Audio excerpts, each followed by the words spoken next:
going on, Jerome's? It feels like this season we're seeing a different side of Kirk Jerome Ezekiel Cousins. Maybe it's just an evolution of him becoming a leader with the Vikings and it becoming his team. Because remember, when he signed here in 2018, that was a veteran-laden team, and he just sort of had to fit in where he could. But now it's Kirko's team, man, and Kirk gets a little bit fired up. Like we've seen glimpses in the past where he yells, "You like that?" and also, "You like that?" Even though he looks like the dude from Team America World Police, that whole thing. But week one, after Kirk unfortunately threw an interception right before halftime of the Buccaneers game, and it really killed the momentum. Like, the Vikings offense was rolling. They were stacked up, ready to go, ready to take at least a field goal lead in halftime, but hopefully a touchdown, and from their own 13-yard line, just didn't quite work out. Now, there's a lot of things at play here. Number one, it was bad ball placement by Kirk Cousins.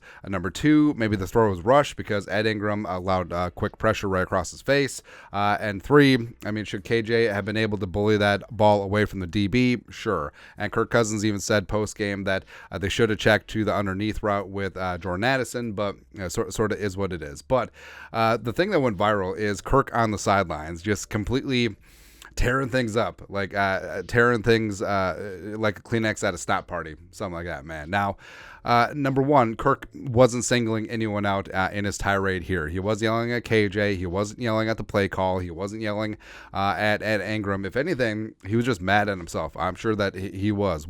I mean, the Vikings offense did not start out the greatest. They were 0 for 4 on third down to start, and they had just gotten rolling where they had a touchdown drive and then a field goal drive that should have ended in a touchdown. But just when you thought that you were getting some momentum and potentially putting this game away, you did that. And Kirk, more than anyone else, will put that on his shoulders, take ownership of that interception.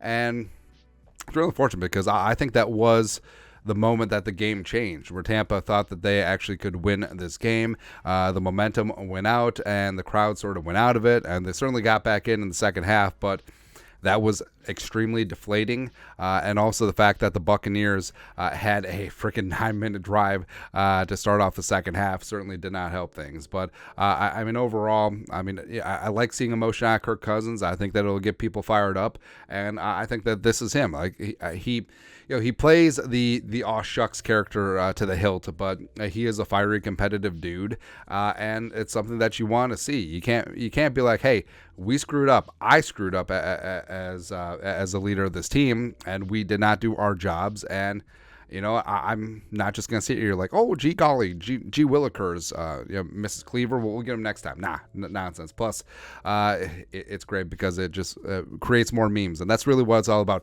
I drive a Dodge Stratus. It's great, man. But your thoughts are thoughts. Kirk Cousins just completely going off on the sidelines. I love it. I love the new Kirko, man. Let us know your thoughts and our thoughts in the comment section below. Subscribe for daily Vikings takes. Want to support the work? Put a little something in the Venmo. But till next time, Skull Production Value.